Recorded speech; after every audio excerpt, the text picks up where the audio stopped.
Hey there, YouTubers. All right, so exciting news for me, maybe not so exciting for you guys, but 10th gen i7 10700 has shown up. So we're going to do a unboxing, and I will probably talk quite a bit about it, what my plans are, what you can expect me to do with it. Seeing this is a tech channel / gaming channel. This is going to be hard to do with one hand, folks. But yeah, we're excited about this one. I got to tell you, the i5 10400, I was actually pretty proud of Intel. I honestly believe that is better than the Ryzen 5 3600 and the 3600X. Though, unfortunately, before I sold the 3600X, I did not make the same quality of gaming videos that I have now. All right, so we finally got it open. Boom, there it is. So I honestly expect this to give my Ryzen 9 3900X a run for the money, all things considered. Let me talk about what I'm going to pair this with. We'll pair it with the RX 550, the 560. I've got a 590 on the way, the RTX 2070 Super, and the RX Vegas 64. I don't think I have anything else currently. We have a RTX 2080 Super on the way as well, but yeah. So there's the CPU. Let's get into it. So those of you who don't know, this is new CPU, just come out Q2 of 2020. Before we get into it, so if you see the one review on Amazon, which is where I bought this, they had said, oh, my seal was open. Well, this is a fresh seal. That's good. I no longer review stuff on Amazon, but just so you know, this seal is good. All right, so we're gonna have to get the scissors a little better.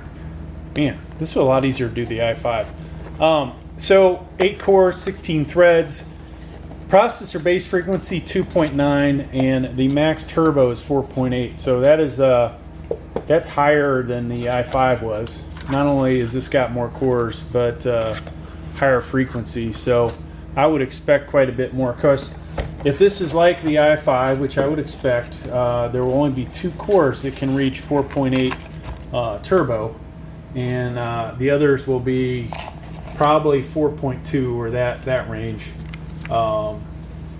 So in case you have no idea what happens when you turn turbo boost off, check out my channel. I'll try and remember to put a link down below. Got a video on that, and you can see the at least one benefit right off the bat in some of the gaming videos, that power is reduced to about 20 to 25 watts. So this has a TDP of 65, and I would expect the same out of it.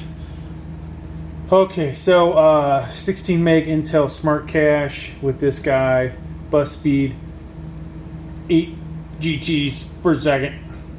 I forgot what that means, but you guys can look that up. All right, so processor manual.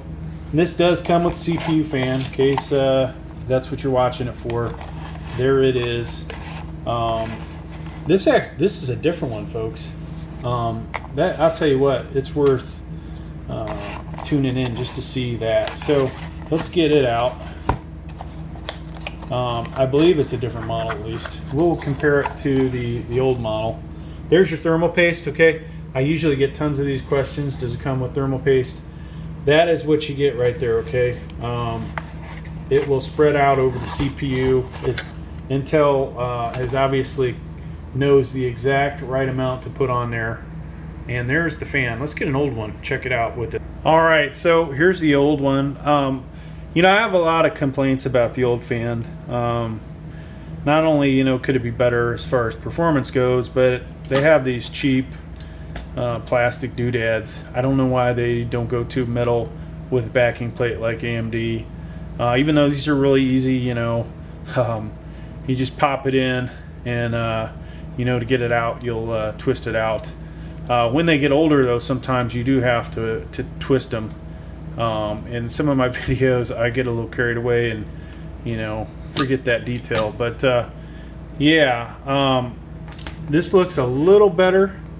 For the most part, it looks like the same fan blades.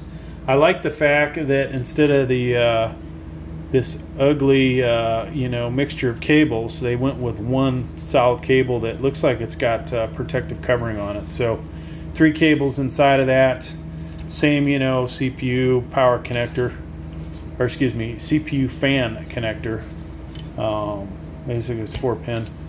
And this one, you know, you don't have the model number. So the i5-10400 had that exact same model of fan with it, and this one does not. So that is pretty cool. Now, what else do you guys care about? Integrated graphics with the CPU again, UHD 630.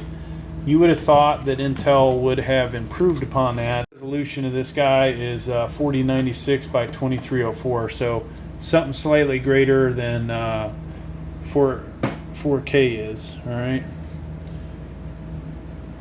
Of course, you'll need HDMI 1.4 to run that, and that's about all the tech specs we're going to talk about. So there it is. You know, one thing you guys love to know is where these things are made at, and this guy is, I don't see it this time. So last time it was easily findable on the label. This time it's not. So no idea. The last one was in Vietnam. All right, so let's get it out of here. So I did get 2 new motherboards in. This one, honestly, I think I want to put with my Z490 Gaming Edge Wi-Fi board.